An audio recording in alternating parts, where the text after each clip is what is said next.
Hi friends అందరికీ welcome back to our channel.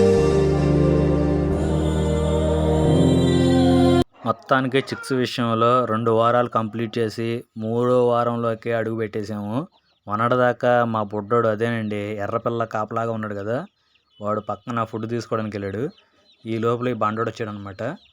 చుట్టూ దేన్ని రానివ్వకుండా చాలా జాగ్రత్తగా కాపలా కాస్తున్నాడు. ఆ జింగిడీలు లోన ఉన్నంత వరకే రెక్కలు వచ్చేసినాయి కాబట్టి హెలికాప్టర్ లాగా భలే సౌండ్లు ఇచ్చుకుంటూ టకటకమని ఎగురుకుంటూ వెళ్ళిపోతున్నాయి.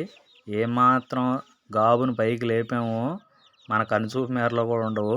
ఎక్కడెక్కడో తిరిగి ఇష్టం వచ్చినట్టు ఆడుకుంటూ ఉంటాయి.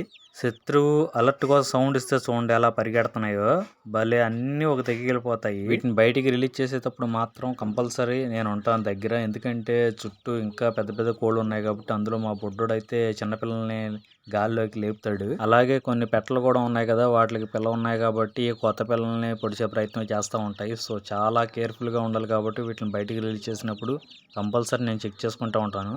ఏమాత్రం ఆదిమర్చి ఉన్నా కానీ చిన్నపిల్ల ఉందిగా ఎర్రది, వాటి ఫుడ్ ఎక్కడ తినేస్తుంది అని చెప్పేసి దీంట్లో ఒక 2-3 పిల్లలు ఉన్నాయి. ఎర్రపిల్ల మీదకి ఫైటింగ్కి వెళ్తున్నాయి. ఫస్ట్లో సరదాగా అనిపించింది, తర్వాత అసలు ఎర్రపిల్ల కనపడితే చాలు వదిలిపెట్టలేదు అనమాట. తరిమి కొడుతున్నాయి. వాటిని డివైడ్ చేసుకున్నాను నేను బాగా అబ్జర్వ్ చేసి. దీంట్లో ఒక తెల్ల పిల్లలు 3-4 ఉన్నాయి. అవి ఎర్రపిల్లని చూస్తే చాలు అసలు గాల్లో లేచి మరీ దాన్ని దగ్గరికి కూడా రానివ్వు. వీటిని ఎగ్జాక్ట్లీ 3 అవర్స్ అంటే ఒకే టైంలో కాదు, మార్నింగ్ 1 అవర్, మధ్యాహ్నం ఒకసారి, అలాగే ఈవినింగ్, మిగతా టైంలో గావలో పెట్టి ఉంచుతాను. ఎందుకంటే ఈ టైంలో శత్రువుల బారి కూడా ఉంటుంది మనకి. బ్యాక్ సైడ్ నుంచి ఓ సౌండ్లు అనమాట పెట్టలు. అవి గుడ్లు వచ్చి ఉన్నాయి, ఒక 3 దాకా. అందుకని ఓ అరుస్తున్నాయి. వాటి కోసం ఒక పుంజిని ఏర్పాటు చేస్తే చాలు అది పిలుసుద్ది. అది ఉన్నంతసేపు సౌండ్లు అవ్వు. ఎందుకంటే గుడ్డు పెట్టేటప్పుడు పుంజు పక్కన ఉంటే కొద్దిగా సౌండింగ్ అనేది తగ్గుద్ది. ఇది ఫుల్గా తినేసి వచ్చి అప్పుడు బెడ్ల దగ్గర ఇలా కూర్చొని ఉంటుంది. కాసేపు దీనికి కూడా అప్ చెప్తాను. ఫస్ట్లో ఒక 1 వీక్ దాకా దీనికైతే ఇవ్వలేదు. ఒక్క పిల్లల్ని మాత్రం దానికి ఇచ్చున్నాను.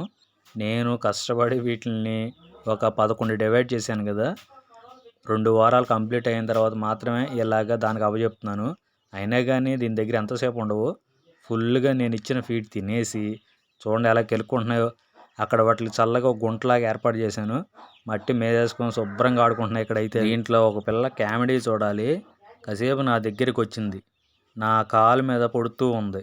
ఏంట్రా ఇది ఎలా ఉందని చెప్పి అలా అబ్జర్వ్ చేస్తూ ఉన్నాను. కాసేపు వాళ్ళ మమ్మీ దగ్గరికి వెళ్ళింది, దాన్ని కూడా కాసేపు పొడిచింది. ఏంట్రా అని చూస్తే దాని పేసు ఎవరో దొబ్బేశారని. అన్నీ ఒక దగ్గర కూర్చొని ఇలా కెలుక్కుంటూ ఉన్నాయి.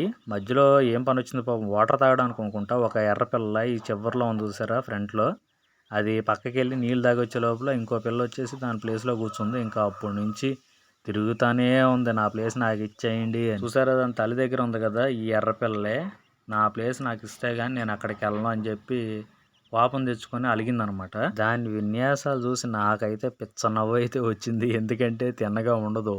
కరెక్ట్గా అది ఎక్కడైతే స్టార్టింగ్లో కూర్చుందో ఆ ప్లేస్ కోసమే చూడండి నెట్టేస్తుంది అన్నిటిని. మొత్తానికి అయితే గట్టిగా పగ అయితే పట్టింది నా మీద. ఎందుకంటే చూడండి అడ్డంగా నిలబడి ఇంకా అక్కడి నుంచి ఎటూ కదలదు. ఏదో రకంగా దాని ప్లేస్ అయితే దానికి ఇప్పించానబ్బా. అప్పుడు ప్రశాంతంగా కూర్చొని దాని ప్లేస్లో అది కెలుక్కుంటా ఉంది. దీంట్లో అయితే ఫ్రెండ్స్ మొత్తానికి దాని అమ్మ లాంటి పిల్లలు సేమ్ అదే కలరు ఒక 4 దాకా ఉన్నాయి. చూడాలి ఏమన్నా డిఫరెన్స్ వస్తాయనేది. ఇంకో మిగతా అయితే మన షేర్ ఖాన్ పిల్లలు అయితే కనపడుతున్నాయి. మిగతా కలర్లోనే కొద్దిగా డౌట్గా ఉంది. ఒకటైతే నెమలైతే కనపడుతుంది. చూడాలి అది ఏ కలర్ వస్తుంది అనేది. గంట సేపు ఆ దుమ్ములో బాగా ఆడుకున్నాయి. ఆ తర్వాత రిలాక్సేషన్ వచ్చిందేమో మళ్ళీ పాపం ఆకలేసి బయటకు వచ్చినాయి. ఫుడ్ అయితే ఎవ్రీ టైం రెడీగా ఉంటుంది వాటికి.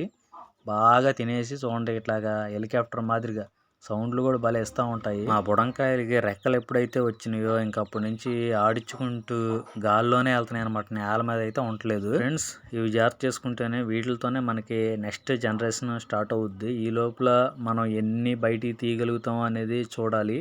మన టార్గెట్ 100 అయితే పెట్టుకున్నాము. లాస్ట్ టైము నేను టార్గెట్ పెట్టుకున్నాను కానీ పిల్లలు అయితే మిస్ అయిపోతాయని చెప్పి చాలా ఫీల్ అయ్యాను. ఇప్పుడు కొన్ని జాగ్రత్తలు అయితే తీసుకుంటున్నాను. ఎప్పటికప్పుడు మనకి కలిగే ఎక్స్పీరియన్స్ని బట్టి మనం ఒక స్టెప్ ముందుకేస్తూ జాగ్రత్త చేసుకోవాలి వీటిని.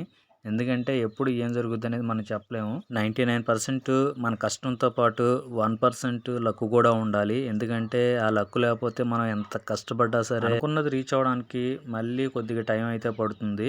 ఎనీవే ఆల్ ఈజ్ వెల్ అనుకుంటూ ముందుకెళ్తున్నాను. లోనున్న తెల్లపెట్ట మీద చూడండి ఈ పిల్ల ఎలా వెళ్తుందో, చెక్కు చెదరకుండా అలాగే నించొని ఉంది. అది మనకు కావాల్సింది కూడా రౌడీ రాతోడ్లే కదా. ఓకే ఫ్రెండ్స్, ఎప్పటికప్పుడు మన ఈ ఫామ్ గురించి అప్డేట్స్ ఇస్తూ ఉంటాను. మన వీడియోలు మీకు నచ్చినట్టయితే ప్లీజ్ లైక్ చేసి, షేర్ చేసి, సబ్స్క్రైబ్ చేసుకోండి. మరిన్ని వీడియోలతో మళ్ళీ కలుద్దాం.